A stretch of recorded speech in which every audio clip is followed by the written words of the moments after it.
នេះគឺជារបៀបដំឡើងនឹងការប្រើប្រាស់របស់កាមេរ៉ាសុវត្ថិភាព ECV EB8 Pro ជំហានដំបូងអ្នកនរគ្នាត្រូវ download ជាមួយនឹងកម្មវិធី ECV ដែលមាននៅលើ App Store និង Play Store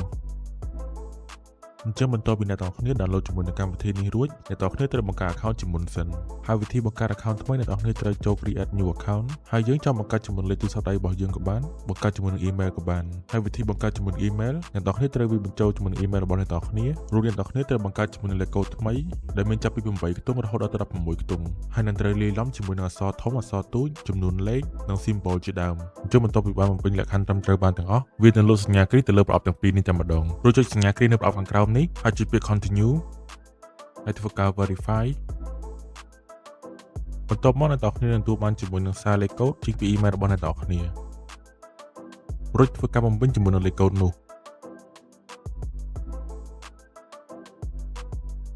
ហើយចុចទៅលើពាក្យ skip គឺជាការស្រេចហើយនេះគឺជាវិធីដែលយើងធ្វើការបង្កើត account ជាមួយនឹងលេខទូរស័ព្ទរបស់យើងដោយអ្នកនរគ្នាចុចទៅលើ icon ទូរស័ព្ទធ្វើការវាបញ្ចូលជាមួយនឹងលេខទូរស័ព្ទដៃរបស់យើងរៀប password វិញគឺមានលក្ខខណ្ឌដូចទៅនឹង email ដែរបន្ទាប់មកចុចគ្រីទៅលើប្រអប់ខាងក្រោមហើយចុចពាក្យ continue រួចយើងធ្វើការ verify រងចាំបន្តិចគឺវានឹងធ្វើការផ្ញើសារមកកាន់ទូរស័ព្ទដៃរបស់យើងបន្ទាប់មកវាបញ្ចូលលេខកូដដែលយើងបានទទួលចុចពាក្យថា skip គឺជាការស្រេចអញ្ចឹងជំហានដំបូងគឺយើងត្រូវធ្វើការដោះជាមួយទៅផ្ទះកាមេរ៉ាមួយនេះសិនអញ្ចឹងគឺយើងត្រូវធ្វើការមូលខ្ចៅទាំងសងខាងដែលការមូលខ្ចៅនេះគឺជាពុំចាំបាច់មូលរហូតដល់ខ្ចៅចេញនោះទេដោយសារតែគេបាន design កម្អៅខ្ចៅនេះជ្រុះចេញពីសន្ទះអញ្ចឹងនៅពេលដែលយើងផ្ងាកាមេរ៉ាបែបនេះគឺយើងនឹងឃើញជាមួយនឹងរុន memory card និងមានជាមួយនឹងរុន SIM ដែលការដាក់ memory នោះគឺយើងត្រូវការដាក់ memory បែបនេះហើយចំពោះ SIM វិញគឺយើងត្រូវធ្វើការដាក់ផ្ញើបែបនេះវិញ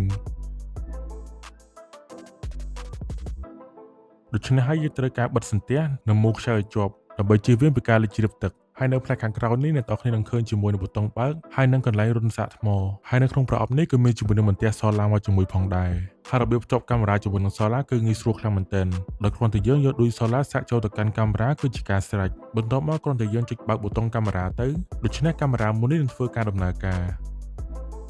ហើយបន្ទាប់ពីវាដំណើរការរួចគឺយើងត្រូវចូលមកកាន់ app ECV នៅក្នុងទូរស័ព្ទដៃហើយនៅក្នុង app របស់យើងវិញអ្នកនរគ្នាចុចទៅលើសញ្ញាបូកខាងលើហើយជ្រើសរើសយកពាក្យ scan QR code ហើយចំពោះ QR code របស់កាមេរ៉ានេះវិញគឺវាមាននៅផ្នែកខាងក្រោមនៃកាមេរ៉ារួចចុចសញ្ញាគ្រីទៅលើ device is power on រួចចុចទៅលើ next ហើយត្រង់ចំណុចនេះបើសិនជាអ្នកនរគ្នាចង់ប្រើជាមួយនឹង Wi-Fi អ្នកនរគ្នាអាចជ្រើសជាមួយនឹង option Wi-Fi ចុចទៅលើពាក្យថា start ដាក់សញ្ញាគ្រីចុចមកកាន់ next step ហើយធ្វើការវាបញ្ចូលជាមួយនឹងលេខកូដ Wi-Fi របស់យើងត្រង់ចំណុចនេះអ្នកនរគ្នាត្រូវប្រកាសថាទូរស័ព្ទរបស់អ្នកនរគ្នាបានភ្ជាប់ជាមួយនឹង Wi-Fi ហើយនឹងបានបើកជាមួយនឹង Bluetooth បន្តមកទៀតចុចមកកាន់ next ហើយធ្វើការរងចាំវាបន្តិចដើម្បីឲ្យវាដំណើរការហើយចំពោះ option ប្រើប្រាស់ SIM វិញចុចទៅលើ next step ចុច create ប្រអប់ហើយចុចមកកាន់ next step រួចចុច OK ហើយរងចាំវាបន្តិចដើម្បីឲ្យវាដំណើរការហើយនៅពេលដែលវាដំណើរការយើងចូលមកកាន់ next ចុចថយក្រោយដើម្បីជៀសវាងពីការដាក់ password បន្ទាប់មកអ្នកនរគ្នានឹងឃើញជាមួយនឹងកាមេរ៉ារបស់អ្នកនរគ្នាចំពោះរូបកាមេរ៉ាទី1ខាងក្រោមនេះគឺជាមុខងារ snapshot ដែលវានឹងថតយករូបភាពចេញពីកាមេរ៉ារបស់យើងហើយកាមេរ៉ាទី2នេះគឺជាមុខងារ record ដែលវានឹង record យកសកម្មភាពចេញពីកាមេរ៉ារបស់យើងហើយចំពោះមុខងារទី3នេះគឺជាមុខងារបង្វិលដែលយើងអាចធ្វើការបង្វិល lens កាមេរ៉ាបាន360ដឺក្រេនោះហើយចំពោះមុខងាររូប microphone នេះគឺយើងអាចធ្វើការនិយាយឆ្លងឆ្លើយគ្នាចេញពីកាមេរ៉ាមកកាន់ទូរស័ព្ទរបស់យើងហើយចំពោះមុខងារ definition នេះគឺយើងអាចធ្វើការផ្លាស់ប្ដូរគម្រោងរូបភាពរបស់វាដែលយើងអាចធ្វើការទម្លាក់តម្លើងតាមការចង់បានបន្ទាប់មកគឺជាមុខងារ alarm ដែលមុខងារនេះគឺនៅពេលដែលយើងចុចគឺវានឹងលោតជាសរ៉ែនភ្លាមៗតែម្ដងហើយត្រង់កន្លែងនេះដែរយើងក៏អាចធ្វើការមើលវីដេអូសារឡើងវិញហើយក៏មានថ្ងៃខែដែលយើងអាចធ្វើការជ្រើសរើសបានផងដែរបន្ទាប់មកទៀតនៅពេលអ្នកនរគ្នាចូលមកកាន់ setting នៅខាងលើអ្នកនរគ្នានឹងឃើញជាមួយនឹងមុខងារ battery ចំពោះ 81% នេះគឺជាភាគរយរបស់ថ្មកាមេរ៉ា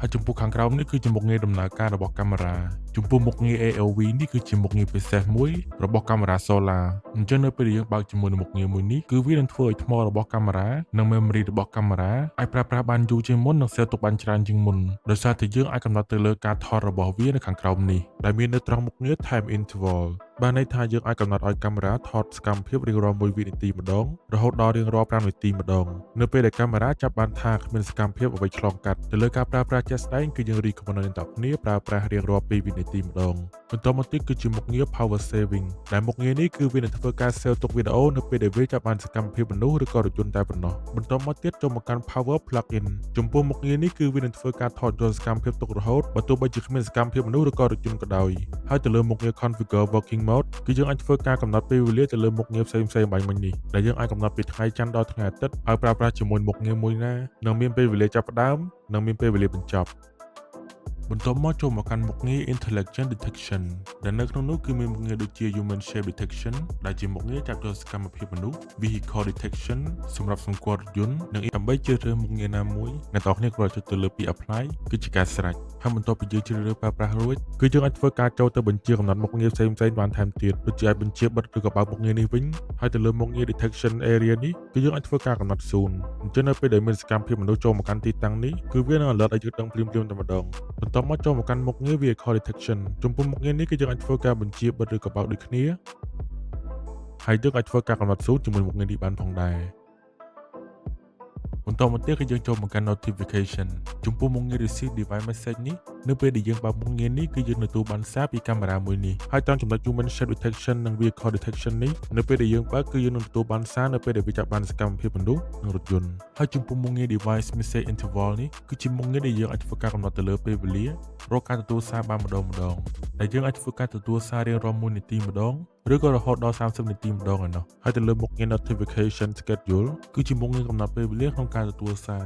ដែលយើងអាចបើកទទួលសារគ្រប់ពេលវេលាជាពិសេសអាចធ្វើការ customize ទៅលើពេលវេលាណាមួយជាក់ស្ដែងដូចជាអាចបើកពីថ្ងៃច័ន្ទដល់ថ្ងៃអាទិត្យហើយនឹងមានពេលវេលាចាប់ផ្ដើមនិងពេលវេលាបញ្ចប់បន្ទាប់មកចូលមកកាន់មុខងារ audio setting អញ្ចឹងនៅពេលដែលយើងបើកជាមួយនឹងមុខងារ reminder sound for detection គឺវាអាចឲ្យយើងកំណត់ជាមួយនឹងការបញ្ចេញសំឡេងរបស់កាមេរ៉ានៅពេលដែលវាចាប់បានសកម្មភាពមនុស្សឬក៏សកម្មភាពរថយន្តនៅពេលដែលយើងបើកជាមួយនឹងមុខងារ intensive កាមេរ៉ារបស់យើងនឹងលុបជាសារ៉ែមភ្លាមៗនៅពេលដែលវាចាប់បានសកម្មភាពមនុស្សហើយចំពោះមុខងារ soft គឺវាគ្រាន់តែលើសំឡេងទីតមួយតែប៉ុណ្ណោះហើយទៅលើ custom sound វិញគឺយើងអាចធ្វើការបញ្ចូលសំឡេងរបស់យើងចូលទៅកាន់កាមេរ៉ាមួយនេះហើយខាងក្រោមនេះគឺជាការកំណត់មុខងារសំឡេងរបស់រថយន្តម្ដងបន្ទាប់មកចូលមកកាន់មុខងារ image setting ហើយចំពោះ image style វិញគឺយើងមាន original